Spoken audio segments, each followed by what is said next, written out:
નમસ્કાર વિદ્યાર્થી મિત્રો, સ્વાગત છે આપ સર્વનું આપણી પોતાની યુટ્યુબ ચેનલ ઓશન કોચિંગ ક્લાસીસમાં. વિદ્યાર્થી મિત્રો, તમારા માટે તૈયાર છે વિકાસ પરીક્ષાક્ષી અસાઇનમેન્ટ. જી હા વિદ્યાર્થી મિત્રો, દ્વિતીય પરીક્ષાની મદદ માટે, દ્વિતીય પરીક્ષામાં તમે જે તૈયારી કરો છો એમાં હેલ્પફુલ થવા માટે તમારા માટે વિકાસ પરીક્ષાક્ષી અસાઇનમેન્ટ લોન્ચ થઈ ચૂક્યું છે. અને આપણી ચેનલ ઓશન કોચિંગ ક્લાસીસ પરથી તમને એનું સંપૂર્ણ સોલ્યુશન મળવા જઈ રહ્યું છે. વિદ્યાર્થી મિત્રો, આજે આપણે ભણીશું આપણો પ્રિય વિષય અંગ્રેજી, જેમાં ક્વેશ્ચન ક્રમાંક 6, પ્રશ્ન રમત 6, જેમાં આપણે ક્વેશ્ચન આન્સર એટલે કે પેરેગ્રાફ વાળા સવાલ જવાબ સોલ્વ કરવાના છે. અગાઉ વિદ્યાર્થી મિત્રો આપણે ક્વેશ્ચન ક્રમાંક 1, 2, 3, 4, 5 સંપૂર્ણપણે જોઈ ચૂક્યા છીએ.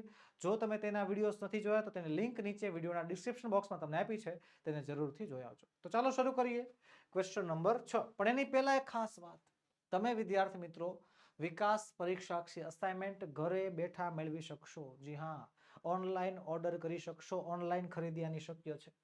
ઓનલાઈન ઓર્ડર કરવા માટેની લિંક નીચે વિડીયોમાં આપેલી છે, અથવા આપણો મોબાઈલ નંબર 7046222254 પર તમે કોન્ટેક્ટ કરી શકો છો. અને બીજી એક ખાસ વાત, હવે અંગ્રેજી વિશેનું ટેન્શન બિલકુલ ખતમ કરી નાખવાનું થાય છે. કઈ રીતે? આપણી બંને ચેનલ ઓશન કોચિંગ ક્લાસીસ અને બીજી channel English with Ketan Chotaliya બંને મર્જ થઈ ચૂકી છે. અને બંને ઉપર વિદ્યાર્થી મિત્રો અંગ્રેજીનું તમામ કન્ટેન્ટ, તમામ સાહિત્ય, પછી comprehension, vocabulary, writing, grammar, spoken English બધું જ કેમ ના હોય, બધું જ તમારા માટે તૈયાર છે. બરોબર? તમારે ખાલી એક નાનકડું એવું કામ કરવાનું છે, આપણે આ ચેનલને સબસ્ક્રાઇબ કરવાની છે. અને હા, તમારા માટે અલગ અલગ કોર્સીસ, અવનવા કોર્સીસ લોન્ચ કર્યા છે. જે કોર્સની વધુ માહિતી માટે આપણો મોબાઈલ નંબર 7046222254 પર તમે કોન્ટેક્ટ કરી શકો છો. ઓકે, ચલો શરૂઆત કરીએ. ક્વેશ્ચન નંબર 6 શું કહે છે? Read the extracts and answer the question. Paragraph વાંચો અને પેરેગ્રાફના આધારે સવાલના જવાબ આપવાના છે. તો ચાલો આપીએ. દર વખતે આપણને એ પ્રકારનું પેરેગ્રાફ આપે છે કે એક પેરેગ્રાફ, એના આધારે આપણને બે સવાલ પૂછે છે. પહેલો સવાલ છે, why does the teacher thank Rohan? તો જવાબ આવશે કે the teacher thanks Rohan because he shared details about his pet, a Rottweiler named Killer, during the discussion or activity. બીજો સવાલ છે કે describe the pets of student 2, કે સ્ટુડન્ટ 2 ના પેટનું વર્ણન કરો. તો જવાબ આવશે કે student 2 has a pair of twin Persian cats. They are of a rare color according to the student's uncle. Okay, ચાલો આગળ વધીએ. પણ આગળ વધતા પહેલા એક ખાસ વાત, મહત્વની વાત, તમે હાલ ધોરણ 11 માં ભણો છો, બરોબર ને? દ્વિતીય પરીક્ષા તો હમણાં આવી જ ગઈ, સમજી લો. વિદ્યાર્થી મિત્રો, ફાઇનલ પરીક્ષાને પણ વાર નથી, હમણાં જ આવી જશે, તરત જ તૈયાર છે. પણ જો તમને 12મા ધોરણમાં, બરોબર, જીવનનું સૌથી મહત્વનું વર્ષ ગણાય ને, the last year of schooling, જો 12મા ધોરણમાં તમને અંગ્રેજી વિષયમાં બે શિક્ષકોનો સાથ મળી જાય તો, બરોબર, બંને મળીને વિદ્યાર્થી મિત્રો તમને અંગ્રેજીનું સંપૂર્ણ માર્ગદર્શન આપે તો મજા પડી જાય કે નહીં? તો બસ વિદ્યાર્થી મિત્રો, એ જ મજા તમને આપવાની છે. તમારા માટે શરૂ કરી છે ધોરણ 12 સ્પેશિયલ આઈએમપી બેચ, જેમાં તમને મળશે લાઈવ લેક્ચર્સ. જી હા, લાઈવ ભણાવવા આવશે. અને આપણા લાઈવ લેક્ચરનો સૌથી મોટો ફાયદો એ છે કે આપણો લાઈવ લેક્ચર ખાલી વર્ષમાં એક જ વાર નહીં, તમે જ્યારે જોવો હોય ત્યારે તમે જોઈ શકશો, જ્યારે જોવો હોય ત્યારે તમે નિહાળી શકશો. રેકોર્ડેડ સ્વરૂપે આખું વર્ષ એ લાઈવ લેક્ચર તમારા માટે તૈયાર હશે. આકર્ષક પ્રેઝન્ટેશન દ્વારા સમજૂતી આપવામાં આવશે. પીડીએફ મળશે સુપર ક્વોલિટીની. એનિમેશનથી ભરપૂર પીપીટી દ્વારા સમજૂતી આપવામાં આવશે. એમસીક્યુ ટેસ્ટ લેવાશે. ડાઉટ સોલ્વિંગ ક્લાસ એ ખરો, ને વોટ્સએપ સપોર્ટ 24/7 તમારા માટે તૈયાર હશે. આ બધી વસ્તુ તો ખરા જ, પણ સાથે સાથે વિદ્યાર્થી મિત્રો તમારા માટે વાંચવા માટેનું સરસ મજાનું કલરફુલ મટીરિયલ પણ તૈયાર છે. જે મટીરિયલ તમને આ બેચમાં તદ્દન ફ્રીમાં આપવામાં આવશે. તો વિદ્યાર્થી મિત્રો, આજે જ જોડાઓ બેચમાં. વધુ ઇન્ક્વાયરી માટે આપણો મોબાઈલ નંબર 7046222254 પર તમે કોન્ટેક્ટ કરી શકો છો. ચલો આગળ વધીએ. આગળ આપણે પેરેગ્રાફ આપ્યો છે, જેમાં પહેલો સવાલ છે, what is the pet of Pia અને what it is native land? તો જવાબ આવશે Pia's pet is the champion monkey, capuchin monkey, its native land is South America. બીજો સવાલ છે, વોટ ઇઝ પિયાસ અંકલ? તો જવાબ આવશે Pia's uncle is an animal specialist. Okay, ચલો આગળનો પેરેગ્રાફ આપ્યો છે, જેમાં આપણને બે સવાલ આપ્યા છે યુનિટ નંબર 5 માંથી, કે what do you think has made Pia upset? તો જવાબ આવશે કે ભાઈ Pia may be upset because the principal brought up the topic of her brother Avik's pet monkey Pepper in the way that seemed humorous or exchanged. બીજો સવાલ છે, how has Pia created a sensation in the school according to the principal? તો જવાબ આવશે according to the principal. According to the principal, Pia created a sensation in the school by sharing a story about her brother's pet monkey, Pepper, with her class. Okay, ચલો આગળનો paragraph આપણે unit number 6 માંથી આપેલો છે. બરોબર. પહેલો સવાલ છે describe Valentine's qualities as an expert professional. તો જવાબ લખીશું Valentine notice the smallest details very ક્લેવરલી. He has the extraordinary ability to place himself in the shoes of the criminal he is searching for. બીજો સવાલ છે what made Valentine follow Flambeau's trail around London? તો જવાબ આવશે કે Valentine noticed the strange clues left by old priests which thought keen interests and understanding of crime led him to suspect Flambeau's involvement and follow his trial in London. Okay, ચાલો આગળનો paragraph પણ આપણે આપ્યો છે જેમાં પહેલો સવાલ છે list the things that two old priests done in the one restaurant. કે ભાઈ એ વસ્તુનું લિસ્ટ બનાવો કે જે બે પ્રિસ્ટ હતા, બે પાદરીઓ હતા, એમણે જે છે રેસ્ટોરન્ટમાં કરેલું. તો લખીશું આપણે put salt in a sugar bowl, creating confusion for the customers, one of the priests splashed soup on the restaurant's walls, an unusual and disruptive act. ચલો આગળ વધીએ. બીજો સવાલ છે what had the priest done at the other restaurant? બીજા રેસ્ટોરન્ટમાં શું કર્યું? તો લખીશું કે at the other restaurant the priest had increased the amount on the bill and deliberately broken a window. બરોબર છે. ચાલો આગળ વધીએ. આગળનો પેરેગ્રાફ પણ આપણને આપ્યો છે યુનિટ નંબર 6 માંથી. પહેલો સવાલ છે what was the reaction of the little old priest after hearing the change of speech? તો જવાબ લખીશું આપણે કે he only turned his head slightly. એને ખાલી માથું જલાયું, showing minimal outward response. બરોબર, બહુ ઓછો જવાબ આપવા માંગતો હતો. His face still appeared somewhat foolish and directed at the stars, suggesting either a lack of understanding or a deep contempt. It was unclear whether he was frozen in fear or had fully understood the situation, but he remained calm. સમજાતું નહોતું કે ભાઈ બીકમાં છે કે ભાઈ બધું સમજી ગયો છે, કઈ દશ નહોતી હુસતી એને. બીજો સવાલ છે what was the effect of reaction of the old priest on Flambeau? તો જવાબ લખીશું the old priest's calm and seemingly foolish reaction to Flambeau's revelation of his identity had a chilling effect. Flambeau, instead of becoming angry or aggressive, was momentarily taken aback by priest's stillness and fearlessness, which added to the tension of the moment. Okay, ચાલો આગળ વધીએ. આગળ આપણને paragraph આપ્યો છે unit number 6 માંથી. પહેલો સવાલ છે how is DNA unique? કે DNA યુનિક કઈ રીતે છે? લખીશું કે DNA is unique due to variants in the nucleic sequences, especially in non-coding regions like a short-tempered repeats. બરોબર, STRs. બીજો સવાલ છે what are the other sources of identify DNA fingerprints? DNA fingerprints ઓળખવાની બીજા સોર્સિસ કયા કયા છે? તો લખીશું DNA can be identified from blood, saliva, hair, skin cells, semen, bone and teeth. Okay, ચાલો આગળ આપણને પેરેગ્રાફ આપ્યો છે.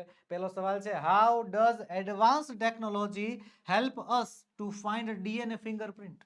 કે આ એડવાન્સ ટેકનોલોજી આપણને કઈ રીતે મદદરૂપ થાય છે? તો લખીશું advance technology extracts, amplifies and analyzes DNA to produce a unique barcode like patterns. These are compared to suspect sample of accurate identification. બીજો સવાલ છે what are the other effective methods used in suspect identification? તો લખીશું જવાબ protoprompts, digital sketches based on witness identification, physical evidence, fingerprints, fibers or footprints. ત્યારબાદ છે bite marks matched with dental records અને video surveillance analyzing CCTV footage. બરોબર, આ ચાર છે કે જે અલગ અલગ રીતે સસ્પેક્ટ આઇડેન્ટિફિકેશનમાં વપરાય છે. ચલો આગળ આપણે પેરેગ્રાફ આપ્યો છે. પહેલો સવાલ છે how did the fictional characteristics become legendary? તો જવાબ લખીશું they became legendary for their sharp observation, logical reasoning and solving cases without technology. બીજો સવાલ છે what do the investigations use there these days? Why? તો જવાબ લખીશું investigators use DNA analysis, fingerprinting, CCTV and digital forecasting because they are accurate and reliable for identifying suspects. Okay, ચાલો આગળ વધીએ. આગળ વધતા પહેલા વિદ્યાર્થી મિત્રો એક ખાસ વાત કે તમારા માટે સ્પોકન ઇંગ્લિશ કોર્સ તૈયાર છે. જી હા, જેટલા વિદ્યાર્થીઓને, જેટલા ગુજરાતના વિદ્યાર્થીઓને અંગ્રેજી બોલવામાં આમ જોમ નથી ચડતું અથવા બીક લાગે છે, ડર છે અંદરથી કે હું બોલીશ તો કેવું બોલીશ, એ બધો ડર તળિયેથી કાઢો. એ તળિયેથી ડર કાઢવા માટે વિદ્યાર્થી મિત્રો તમારા માટે સ્પોકન ઇંગ્લિશના કોર્સિસ તૈયાર છે. તમારા લેવલ પ્રમાણેના કોર્સિસ છે. બિગિનર, પ્રીમિયમ, એડવાન્સ લેવલના કોર્સિસ તૈયાર છે. બરોબર, તમારે જે પ્રમાણનું લેવલ હોય એ પ્રમાણના કોર્સિસમાં તમે જોઈન થઈ શકો છો. આપણો મોબાઈલ નંબર 7046222254 પર તમે કોન્ટેક્ટ કરી શકો છો વધુ માહિતી માટે. અને છેલ્લું એક કામ કરવાનું છે, આપણા વોટ્સએપ ગ્રુપમાં જોડાઈ જવાનું છે. તમારા માટે વિદ્યાર્થી મિત્રો અલગ અલગ તમારા ધોરણ પ્રમાણે અલગ અલગ વોટ્સએપ ગ્રુપ બનાવ્યા છે કે જેમાં તમે જોડાઈ જાઓ તો તમને દરરોજની up to date day to day માહિતી મળતી રહે. ઓકે, તો વોટ્સએપ ગ્રુપમાં જોડાઈ જાઓ. લિંક નીચે વિડીયોના ડિસ્ક્રિપ્શન બોક્સમાં તમને મળી જશે. ઓકે, ચાલો આગળ વધીએ. Unit number 6. પહેલો સવાલ છે, how is DNA dating technology helpful in the finding criminals? તો જવાબ લખીશું કે dating technology helps investigators determine at the age of objects like weapons of bones found at crime scenes, providing clues about the timeline of the crime. Second સવાલ છે, which professionals have taken up the investigators based on dating technology? તો જવાબ લખીશું professional include archaeologist, geologist, ethologist and crime investigators who study historical artifacts, rocks, ancient cultures or evidence from crime scenes.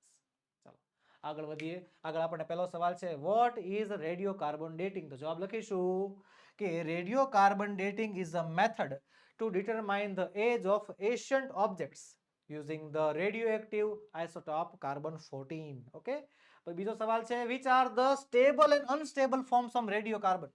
તો જવાબ લખીશું કે the stable forms of carbon and carbon-12 C12 and carbon-13 C13. The unstable weakly radioactive form is carbon-14. કે stable જે છે એ 12 અને 13 નંબરના છે અને અનસ્ટેબલ છે એ 14 નંબરના છે. પછીનો પેરેગ્રાફ છે, what is the archaeometric dating used for અને what is the based on? ચલો જવાબ લખીશું. એમાં પહેલામાં જવાબ આવશે archaeometric dating is used to determine the age of artifacts or features by analyzing the earth's magnetic field reveals preserved in materials. બીજો સવાલ છે, how do changes occur within a tree? Where are they seen? તો જવાબ આવશે કે changes occur within a tree due to environmental factors like rainfall. These changes are visible as ring patterns in the tree trunk.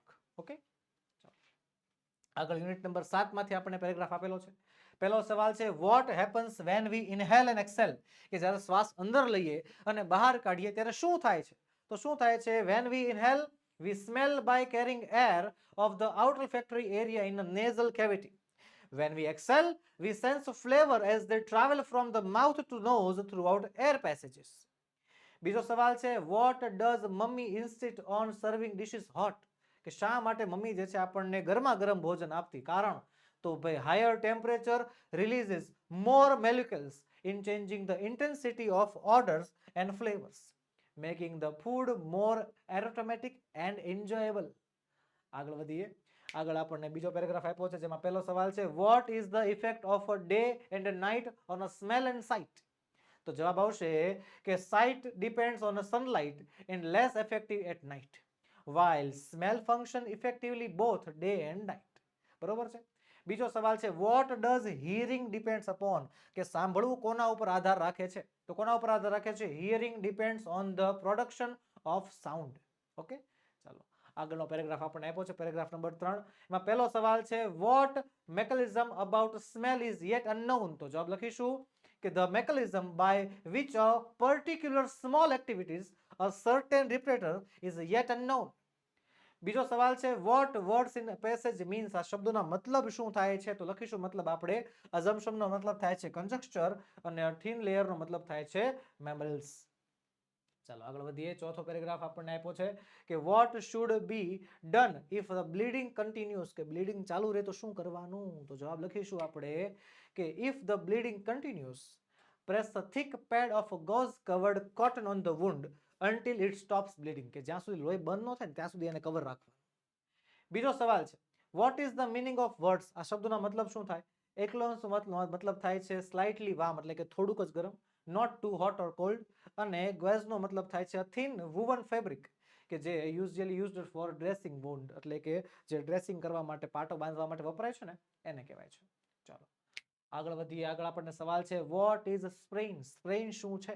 લખીશું સ્પ્રેઇન is when a joint like an ankle or wrist get twisted causing swelling and pain. બીજો સવાલ છે when does joint spelled used to decrease the swelling? boiling water, olicant, ice packs. તો જવાબ શું આવશે એમાં? જવાબ આવશે ice packs. ઓકે, ચાલો આગળનો આપણને સવાલ આપ્યો છે કે find words in the passage which means આ બંને શબ્દોના મીનિંગ શોધવાના છે. તો take place નો મતલબ થાય છે occur અને cause discomfort નો મતલબ થાય છે irritation. બીજો સવાલ છે what treatment should be given to patient suffering from nose bleeding? કે જેને નાકમાંથી લોહી નીકળતું હોય એને કયા પ્રકારની સારવાર કરવી જોઈએ? તો લખીશું ask the patient to lean forward slightly and breathe throughout the mouth. આગળ નમાવાનું ને મોઢેથી શ્વાસ લેવડાવવાનો. pinch the nose between the thumb and forefinger about 10 minutes until the bleeding stops. નાકને દબાઈ રાખવાનું અંગૂઠાથી પેલી આંગળીથી. put an ice cube or ice candy in the mouth to slow down blood flow to the nose. મોઢામાં જે છે ice cube અથવા આઈસની candy નાખી દેવાની જેના કારણે બ્લડનું ફ્લો શું થઈ શકે? ઘટી શકે. ચાલો તો બસ વિદ્યાર્થી મિત્રો આજના વિડીયોમાં એટલું જ. આજે આપણે ભણ્યા પ્રશ્ન ક્રમાંક 6.